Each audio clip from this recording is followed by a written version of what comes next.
Hello, and welcome to another episode of Fishing for Answers. Today, we've got Kevin Walsh with us. Kevin, tell us a little bit about your background. Uh, Background wise, I got started in cybersecurity through network and system administration. But before we had a formal cybersecurity group in most companies, actually. And through that, I went into infrastructure and infrastructure management. And from there, I specialized in security and then became exclusively cybersecurity. So. Okay, very But cool. people come from to cyber from different directions. Sometimes it's from GRC, sometimes it's from red team. For me, it's more the security engineering area. Awesome. Yeah, no, it's that mine was a little bit different too. I mean, I guess I started out in IT as well. Just didn't come into cybersecurity because of the security around IT. I had just one day was researching and came across penetration testing and said, "Oh, I'm going to do that," Yeah. and and it just sounded fun. And I was bored with my current job at the time, and so that's how I ended up in it. Was But that physical pen testing you did? I did actually just about every type of penetration testing in my career. Now, a lot of it was physical with, social engineering, breaking in the middle of the night, stuff like that. But I also, when I worked for the federal government, almost that entire time was spent on their application security side of things. So testing all the applications before they would be rolled out to the public, just to see if there's any vulnerabilities and help them correct them. Yeah, app security is another major area. Yeah. Yeah, yeah, and there's a lot less travel with application security. So my experience is a lot of red teamers, start off in the network and love it, but they'll get a little bit wore out by the travel and decide, hey, I'm going to go do application security for a while, because that's what happened for me anyway. But Physical pen testing is a lot of travel too, but it's often a lot of fun. oh, it's a blast. I Yeah. mean, some of the things that I got paid to do, I Did just you did you ride any elevators? On tops of oh, elevators. oh, all kinds. Yeah.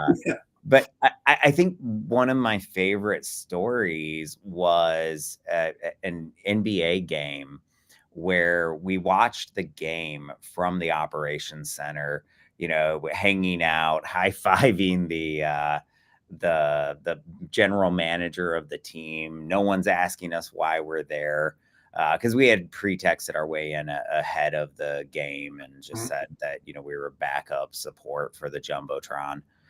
No joke. Now we had the name of the company and we'd printed these little fake business cards, and we had figured out how it worked and that it was mostly contractors. So there's a little bit more to it, but Mhm. yeah, we just said, hey, we're here for the jumbotron, and interestingly enough, it worked, and we were able to watch that game. But That's I mean, just stuff like that. I mean, getting paid to do it, it's insane. That was Uh, some of the most fun for me too. Yeah. for me, though, that was also what really built the passion around the human element. I mean, you do any physical pen testing, you're going to have a human finding on just about every single report. And when I would do that and talk to different business leaders about the human problem, they would say, well, we're already doing everything that, XYZ frameworks tells us to do. What else are we supposed to do here? And I looked at the industry and just said, we really do need to figure out a better way. And it was really, I don't know, exacerbated when I tailgated in off the same guy 4 years in a row. And I'm like, are you kidding me? Does anyone read these reports? That sounds like a little bit of check boxing there. So. Yeah, yeah, no, I think it was definitely a little bit of check boxing, and I mean, to me, that's often the problem with compliance, is that because 90% or 70% of your time as a cybersecurity leader is spent around those compliance requirements, they're often looked at as the finish line instead of what they really are, the starting line. Mm. But I mean, audit and GRC, I mean, well, you tell me, you were heavily regulated, at least I imagine, with PCI, right? At Yes, of the course. last place. Yeah, Yeah, so I ACI, imagine that took up a lot of many your other time. frameworks. So, yeah. Yeah. Did it take up a lot of your time? The Uh, GRC it aspect? did when I was strictly security engineering, no, but as a CISO, yes, it does, and it's important. We shouldn't downplay it.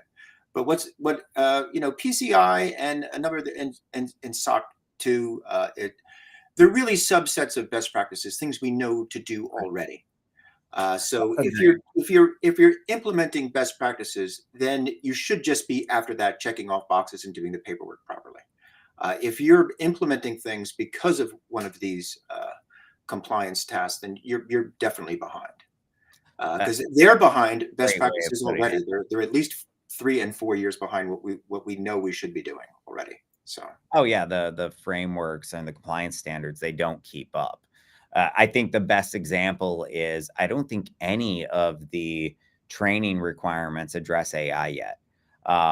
They're starting to address AI in other elements, but I haven't seen a single training requirement that says, "Hey, you need to train your team about AI and privacy and, the data around it." I don't Um, know what's really changed with AI other than the adversary getting better, though. If it appears to be a person, it appeared to be a person before, and a lot of the things I dealt with 5 and 6 years ago were early forms of AI. Weren't quite as good. Agreed. I mean, agreed there, although I think it is better, now. Oh, it But sure is. what I was getting at there was more on, uh, I guess on a different side of it, but you know what? I lost my train of thought Well, there. what changed So with AI, I think, was the scale, the ability of oh, actors to yeah, scale that's up. where I was going, is that I was, gonna mention that with AI, the biggest thing that's changed is that everyone's using it. Right. Before, no one was using it, and I didn't have to worry about my users uploading sensitive information or PHI or something like that into one of these systems. I Mhm. think now, if I don't give them a system, they're going to use one, A, and B, it's just all the more risk about data privacy, and I think things around like that when it comes to AI. Right. At least that's what I'm concerned about. Right. And it's difficult to enforce policies, although there are ways to do that, especially if you have zero trust and tight control of your clients, and good MDM. You can start to get a handle on AI usage in your company. Otherwise, there's not much you can do. Even when you do have that handle, people, of course, are using it on their phones. Oh, absolutely, And they this are. this is the reality of the world, and I don't think we should be fighting that. Oh, I agree. I think that's why we need to embrace it, give them ways to use it safely, because you're right. If we do fight it, then they're on their phones doing it anyway. So better I've to give never them a way to utilize those tools in a safe and secure manner. Right. That's the key. Is you give it to them in a way that is very beneficial to them. Getting an enterprise account for them is very beneficial. Especially here it is. Go ahead and use it, and then you can monitor it if you want. Yeah. Oh, absolutely. But more importantly, with an enterprise account, your data is not being fed back into the model to train it. Whereas with almost every personal account, your data is being fed back into Right. the models to train it. And you have to trust the company that they're not training off of it too, or Yeah. like, well, you have to trust anybody Well, to a I certain mean, to degree. that regard, I don't trust any of them. But Well, I, in cyber, I would say don't put anything into any public AI. You should be using only private I, AI I for I your agree. I mean, training. and that's sort of my point. But and I really do. We've seen so many times when these big corporations, and I'm not saying any of these are ignoring the requirements or what they say, but we've seen so many times where these massive tech companies have got said one thing and then got caught doing another, and that's my concern because the more data they have, the better. And when we live in a day and age of data, I feel like there's a lot of temptation to just include other data in there. But Yeah, getting an AI to do your spreadsheets for you and your pivot tables is certainly highly productive, but you need to give them yeah, a private one or an enterprise one to do that. yeah, no, And I that's agree. that's incumbent on getting your management to do that and your infrastructure people to enable that. Well, one of the concerns that I've had around that specific thing. Okay, so let's say we create a corporate AI. how do we now apply role-based access controls? Because if I put enough data in that to make it helpful for multiple departments, there's certainly a need to restrict some bit of data from one person and give it to another person. So that's one of the things that I've been wondering about is how do we apply these within a large language model? Yeah, I've never done a deployment of a private that large. So in the last couple gigs I've had, we've done it really just for the cyber team in a shared model. Okay. Went ahead and got enterprise AI for the larger organization for different departments. So they were using it as like a blue team assistant, or how was the cyber team? Really, just to do paperwork as well. I mean, any That's fair. It writes any and all reports work. like that. Yeah, it's not like we don't have paperwork to do, but and it can make short work of a lot of things, especially doing reports, KPIs, and OCRs and things like that. It can do very short work of that. So it's a good productivity booster, no matter what, Yeah. no matter how you look at it. It just has to be used safely. Agreed. And there's a lot of ways to do that, and we're seeing more and more really intelligent models that can be deployed locally on your machine. And I'm really excited. Like last week, we saw that one model that was trained at 1/11th of the price that or of the cost of all these other models. It's really small. It's scoring up there with GPT 4.0. Mhm. But things like that, I think, are how we solve the privacy concerns are with more edge AI. And I'm sure someday somebody will figure out how to do role-based access controls inside a large language model. But until then, I imagine we'll probably put controls around the large language model. I saw, yeah, at CES, NVIDIA gave an excellent presentation where they showed AI-enabled, very powerful boxes, AI powered by their chips that were $3,000 for a one-off that could easily Oh, run yeah, I was just medium-sized models. commenting on Facebook this morning, "Mwahaha," when one of my friends posted it there, and I was just thinking, "Wow, supercomputer on my desktop for Right, $3,000." So right. Or just a big NVIDIA card inside a server or a desktop. So particularly servers, if you have a private cloud, are a great way to go. oh, absolutely. Especially if you want to do anything with images. It becomes very expensive and very compute intensive. But being able to scan images and have the AI interpret images is a big benefit. And it's a big leap from not doing that, being just text based, to doing that. So that Yeah. really requires some horsepower. And it looks like NVIDIA is stepping up. And as an early investor of NVIDIA, I'm really very, very happy about that. So I mean, hey, when there's a gold rush, sell shovels, and well, Nvidia is selling shovels, aren't they? I thought I was investing in for their gaming ability, but I had no idea that in 2003 that AI was going to come along. So Yeah, no, that's a phenomenal investment. I'm sure it's done really well for you. I mean, they're up what, I never look at it. this year alone or something. It's ridiculous. So they're doing really well. Yeah. Um, so let's shifting subjects just a little bit off of AI. What's your opinion on culture? And when I say that, I like to start with just a simple question. If you had to pick one, what would it be, carrot or stick? And then we'll dive into more of how we build culture and different things like that. But I like to start with that question. It's always carrot. Stick is in the background. And if you're at any professional company with a high level professionalism, the sticks should be in the background and the carrot should be in the foreground always. Everyone knows the stick is there. You're there to do your work and to do it right and to follow policies and company guidelines.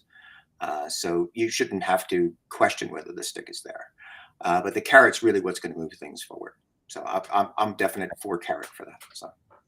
I'm a big team carrot guy myself. So no, I agree with you that we got to lead with kindness and to me it's about creating that culture that we want. I can't force it down your throat to just make you more security aware. That's never going to work, beating you to make that happen. I have to make you care. And Mm. in order to make people care, to me, we have to lead with empathy. We have to start with why. There's just a few things like that that really help to change that behavior. I don't know Well, what. if you're a CISO, you're preaching to the choir. Your team is already very security aware and very pro security. It's a matter of how do you get that company that you're in to change, and that usually starts with the company leadership. There's no two ways about that. If the leadership is on board with security and willing to make an investment in it, then you've got the wind at your back. That's for sure. And when you're talking about changing a company's culture or affecting it, usually affecting leadership, because it is certainly top down. Oh, 100%. Every bit of, I mean, all of the best security awareness programs I've ever seen, they start at the highest level of the C-suite. And I mean, I can even tell, like, with clients when they kick off, if the CISO sends the announcement to the whole company, it's never going to be as effective as if the CEO sends You know, the everyone's aligning themselves with the company and where it wants to go with that executive team.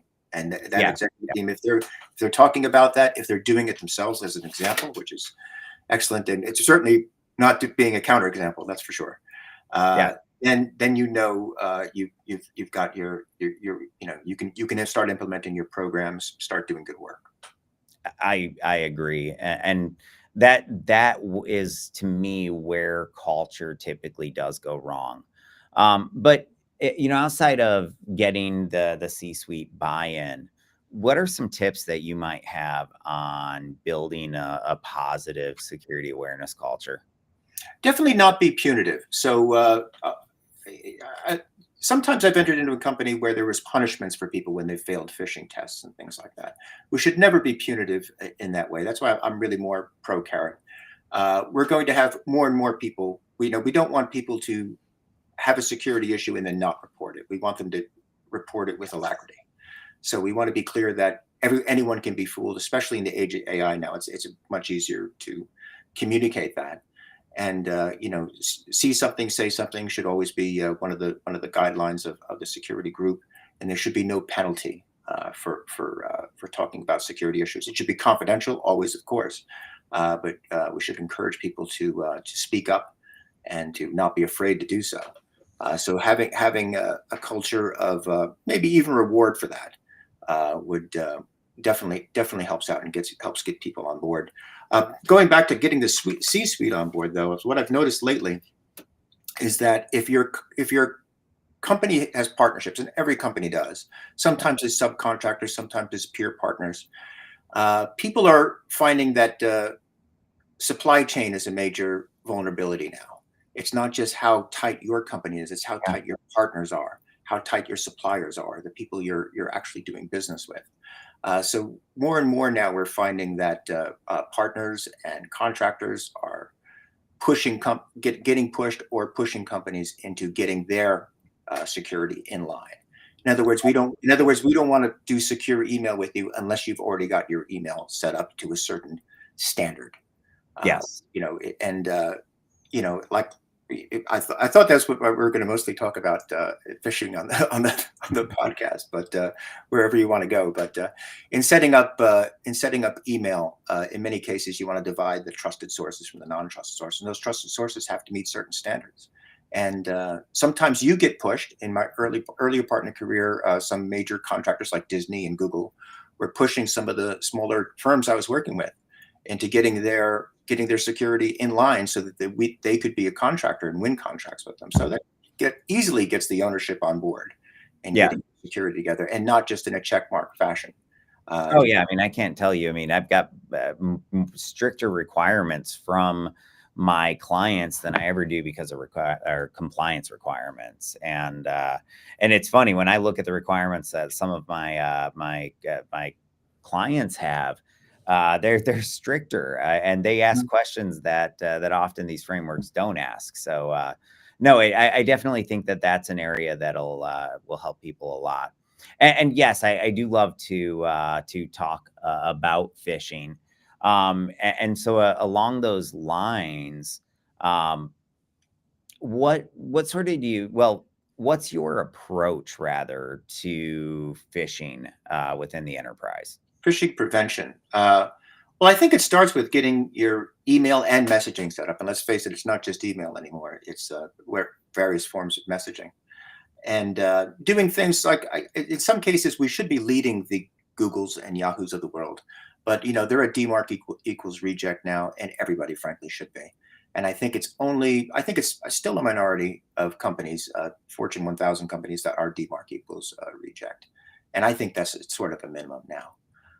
We should only accept properly formatted email from proper servers. I mean, we just have to get our game together here, and and setting that up first, and then getting your secure email gateway, getting partnering with the vendor. And let's face it, we don't make this stuff ourselves. It's always a partner we have to go with.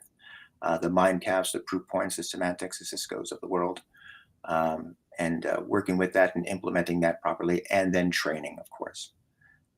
Getting users trained, because plenty of these remote access programs, these rats, get through most of our secure gateways. Frankly, they're designed to get through them, so they can through a number of techniques, encryption, encryption after the link, before the link. So we do have to get have our training in place there. And one of the things I've always thought, and I want to know what you think about this, is that to some degree, the email system inside a company is now a system of record. It's like memos used to be. I don't know if you've ever been in a company that had actual memos that got passed around. That was when I was in college. That was happening. So some of the places I interned at, they had memos, which were inside these packets with multiple signatures on it, and you would, that's what get the memo is. It's almost just a phrase now that no one knows where it came from. So there was an internal communication system of record.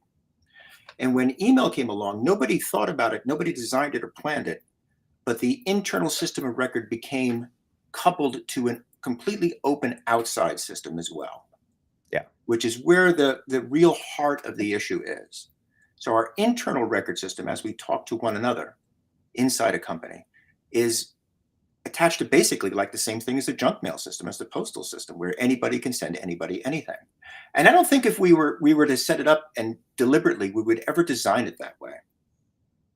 And we should start thinking a little more about, does every employee need to get an address where they can get email from anyone? Well, I would say we have things like Teams, but most companies I look at still allow phishing to their Teams. It's a simple configuration. That's right. But more often than not, when I look, that setting has not been changed. And so you can phish directly to somebody's Teams account. But I do think that that's a very accurate observation, and certainly part of the reason that that we're vulnerable. And it's not just the company. I mean, email made it to where that threat existed in our living rooms, in our houses, and so it really, email has reshaped how the scammers and the con artists and the general bad guys and the nation states, how they get at us and how they're able to target us. Well, they can, because they have a direct way into every person at every company, at most companies anyway, which is something you wouldn't set up if you had a choice to do so, Well, and that's kind of the heart of where this came from. And of course, the bad guys are just going to pick the weakest spot every single time. yeah, And I if mean, you fix the spot, they'll pick another spot, by the way. oh, 100%. And the bad guys are always going for your weakest link, the weakest link, the low hanging fruit in general. And so I don't know. I think that, to me, I get it that it's an engineering issue, but we do have things to help deal with that. So, we have the external sender notification, and that needs to be something that employees really, really understand well enough to pay attention to it. Right. And I know that a lot of employees ignore it because they don't understand why it's so critical. But It becomes numbing. If it, you have, that's what we do. So we have a default open, and I wonder if we should change it at some point to default closed. So the reason, I just I can't imagine the volume of workload that would hit the IT desk day one if you Well, tried to do that, though. well, there would be less phishing, but There you're right, certainly and would. it would depend on the type of company. If you're a defense contractor, do your engineers need to get external mail if they're not interfacing with anything but specific partners? I don't True. think so. But I don't know that that solves the problem, because when I look at the fish that are getting through the filters, 9 out of 10 of them are coming from a compromised server, or a business email compromise, at least what I'm seeing. And so all of those are still going to sail right through because they're already a trusted server. And I mean, that goes to the vendor issue that you were talking about Right. earlier, and how we're only as strong as our weakest link. And I'll tell you, most of the companies that I know that are really secure on their side, if they do have a phishing incident that even gets remotely close to being anything, it is because a vendor got compromised and they trusted that vendor. That's right. And that is, I think, one of those areas that often our general staff don't necessarily realize as much as they need to, that you are going to be targeted, and more importantly, your vendors will get compromised. It's not a matter of if, but when and who. And when they do get compromised, they're going to try and change a little detail here or a little detail there to reroute some money. And I think it's just, to me, it's largely a matter of making sure the right people in our organizations know about all the different scams that they're going to face. Mm. And when we get better awareness, we have less of a threat because they're less likely to fall for it. Mm. But to me, that's why we run phishing simulations, though. So let's talk about phishing simulations. What Mm. are your thoughts on phishing simulations, and what's your approach? I like them to be as realistic as possible. Without naming any names, though, we've gotten into some trouble over that. So in one case, we sent out some mails that were quite realistic, really to induce people to click, of course. And one of them was that there's been some mistake in your paycheck. That one really works usually very well, or something having to do with their employment. We sent it to a UK subsidiary, though, and they claimed that it had traumatized several hundred of their employees. It was a very successful phishing test. I mean, I just looked at it as this was a good one, but they did not look at it that way. So No, I mean, I think that's an issue. Actually, that's a question I often ask on this podcast: is have you ever had anyone get upset as a result of a phish? yeah, we've had some of those, and in some cases they weren't vetted outside of the training group, and maybe something like that would have been caught, and we could have given a heads up to the HR. That would have worked out a lot better. But in some cases, I think that the bad guys aren't going to have any compunction about doing such things. So we really do have to do as realistic as possible phishing simulations, especially if we're going to accept mail from any source. Yeah, in I particular. have a few thoughts there. Number one, I've had the same thing happen. I well, I've got million stories because I've at I've this got a point lot too. Yeah. close to 100 million fish in my career. So I've got stories of upsetting people as a result. But what I realized was I don't ever want to upset somebody. That's not why I'm there. That's not Right. why I'm fishing them. I'm fishing them because if I can show them how urgency is used against them, then they might learn about urgency. And if they learn about urgency really well, they're going to start to notice it from a subconscious perspective, and it'll just be a red flag that'll help them move on. And Right. so, But if you get an emotional charge or hit out of the email, that should be the first thing that sets you up with a question for sure. agreed. And so I'm training them that on these different tactics. That's why I fish them. And I don't ever want to get them upset. And so I think this is where gamification it really works well. And I say that because what I realized was that we can, with users, tell them we're going to fish them ahead of time. Say, hey, let me tell you about a fish that pretends to be from your payroll department. And now be on the lookout, because the next time you see it, it might be us, or it could be the real bad guys trying to target you. And Mhm. you can even highlight how this is based on a real email that targeted somebody from their organization. And to me, that's a better approach, because now if they click, You already warned them. They're not upset. You've de-weaponized it, and more importantly, you've made a game out of it. So I think there's ways that we can change our strategy around phishing to make it less invasive for the users, or maybe invasive isn't the right word, less, I don't know, angering. Well, if they know, if you have a phishing program, I think they do feel proud when they find the fish. So I think that gamification has been going on for quite a while now, and it really is productive. People really love to find the phishing emails. I remember setting it up to train them, find at least 5 different things inside this email. With AI now, we're not going to have a lot of spelling errors, unfortunately. I mean, that was a No, I mean, that's done. In fact, I yeah. would argue that spelling errors indicate that it's not a fish. Yeah, it's the opposite now. So we have to change our training, of course.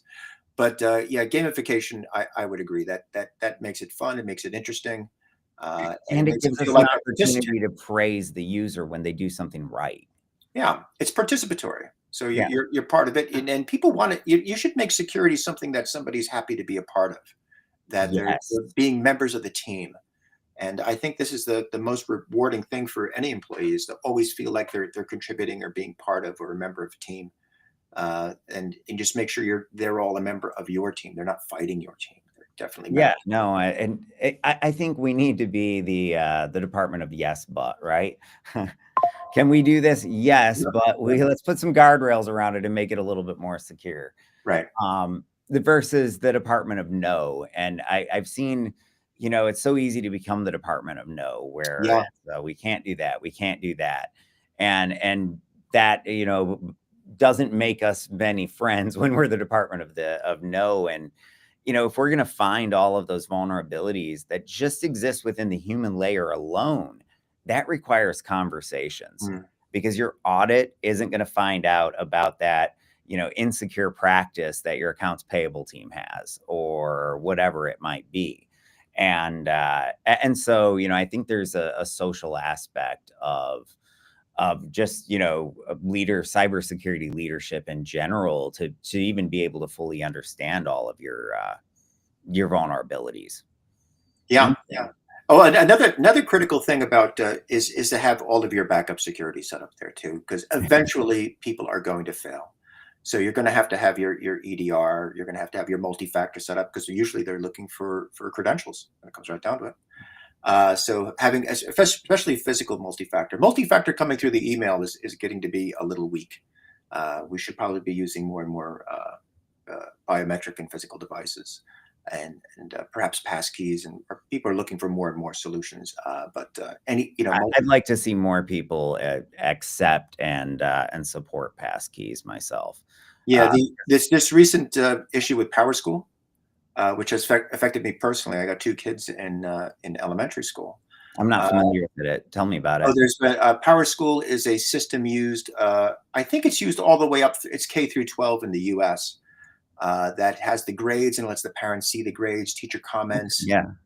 and also the things more private. Well, of course, the kids' grades are very private. Anything about a child, a minor, is private, but can have other things like trouble the child's having, special education, things like that.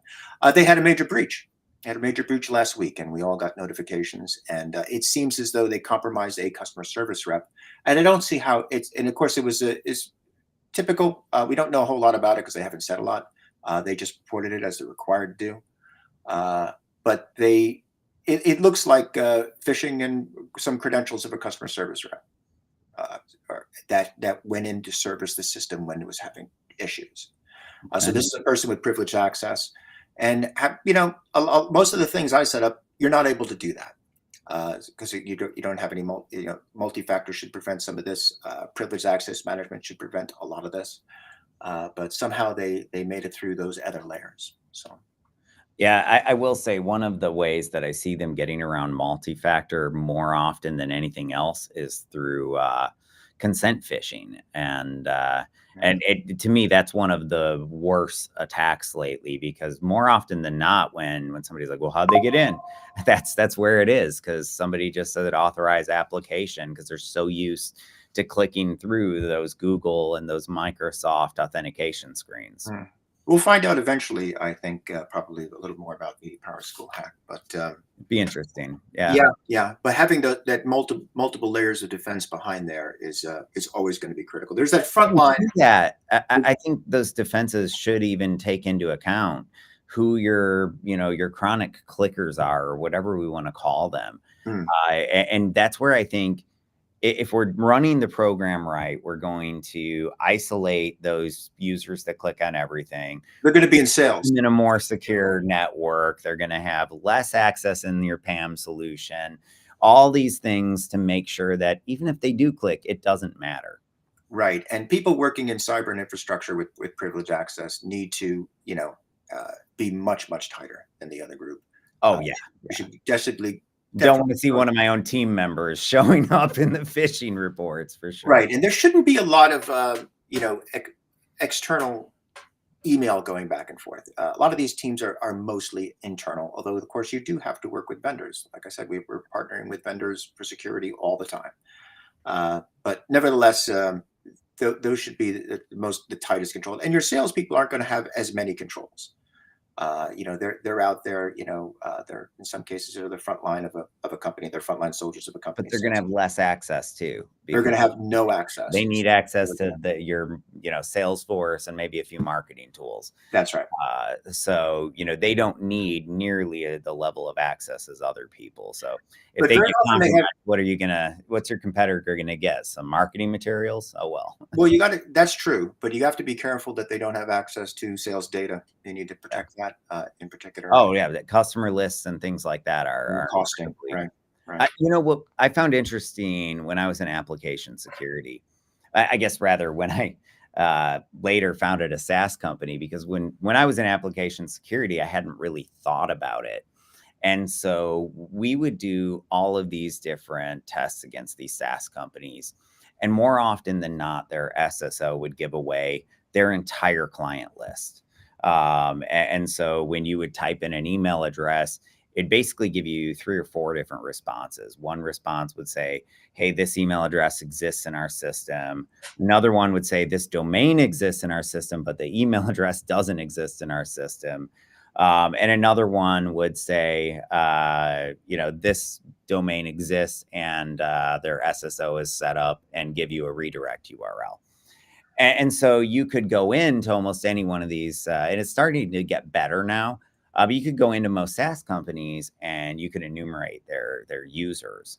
And it was when I became a founder and a CEO that I realized, wow, that's really, really valuable data that we were putting in most reports as a low, information disclosure. When, a client list, that's not a low, that's a critical finding for any SaaS company anyway. So just something that I think, there's certain things that you don't necessarily see when you're more junior in those roles that you see as you get more and more senior. And I don't know if there's a good way to solve that, but it's always an interesting observation for sure. Is it interesting? What do you think about obscuring easily guessable email addresses, especially for leadership? In other words, I absolutely think that you should, and I think that their easily guessable one should really be used as a honeypot. That's exactly that was exactly what I did at two gigs ago. I made those honeypots and said, listen, if you're going to be in leadership in this company, I don't want you to have an email address that's easy. So it has to be obscure, something no one would ever think of. It's mainly because our executives were getting hit so hard. Oh yeah, I mean, I look at how I get hit every single day. And I mean, I can only imagine the bigger your company, the worse it gets. But especially in finance, right? But yeah, I mean, the second we could have a new intern start, and I will get a fish about that intern within minutes. And so I got to imagine it's the same for pretty much any company out there, that the same things are happening to them. So I think the problem is only going to get worse with AI. I mean, well, I saw a study that said that Amazon had seen a 700% increase in attacks last year. And it wouldn't surprise me, but there's only one thing that would explain a 700% increase in attacks in 2024, and that's AI. Right. Yeah. Yeah, I would attribute it to that too. The other thing that I'm worried about, I guess, a little bit is that novice hacker that we didn't have to worry about before. They're not terrible, they're not great, but they're novice, right? They're right in the middle. And now they have these tools that can make them as good as an elite hacker, just Yeah. like that. Is that any different than before, though? We've always had the script kiddies. We've always had them. But the script kiddie now knows how to run all the tools, or if they know how to ask the right questions. Mm, What I think is it levels them up. And I had taken, there's this tool called Open Interpreter, and I put it into Kali Linux, and I did some penetration testing on a lab network, and I said, okay, well, go and do this, and it didn't do it that well, but it did it. And then I said, okay, well, now let's combine my knowledge with its knowledge, and I say, okay, use this tool and go and do this. And it actually used flags on the tool that I had never even used, right. or rarely used, and it was just impressive at how well it was able to use the tool. And so that to me is where it gets dangerous, is when you take somebody that knows a little and you give them access to a tool that can act as a force multiplier for their little bit of knowledge that they do have. That's right. It's the same issue as before. It's just greater. Yeah, That's what it is. everything. Exactly. It's just a force multiplier for the bad guys, unfortunately. It, it But is it is quite remarkable what an AI will do when given a tool, though. yeah. In other words, you realize how you thought you were an expert in a tool, but you were not. Oh, oh yeah, Once you have agentic AI, it's going to use things in new and interesting combinations that you hadn't even thought of before. No one had thought of, yeah, because it doesn't have the preconceived notions that we do. That this is how this ought to work. So yeah, that's an issue coming up. It's certainly plenty of work for us ahead. Let's put it that way. yeah. I'm building a pen testing agent right now, and it has an entire, like, every bit of Kelly in a database with all the man files and everything.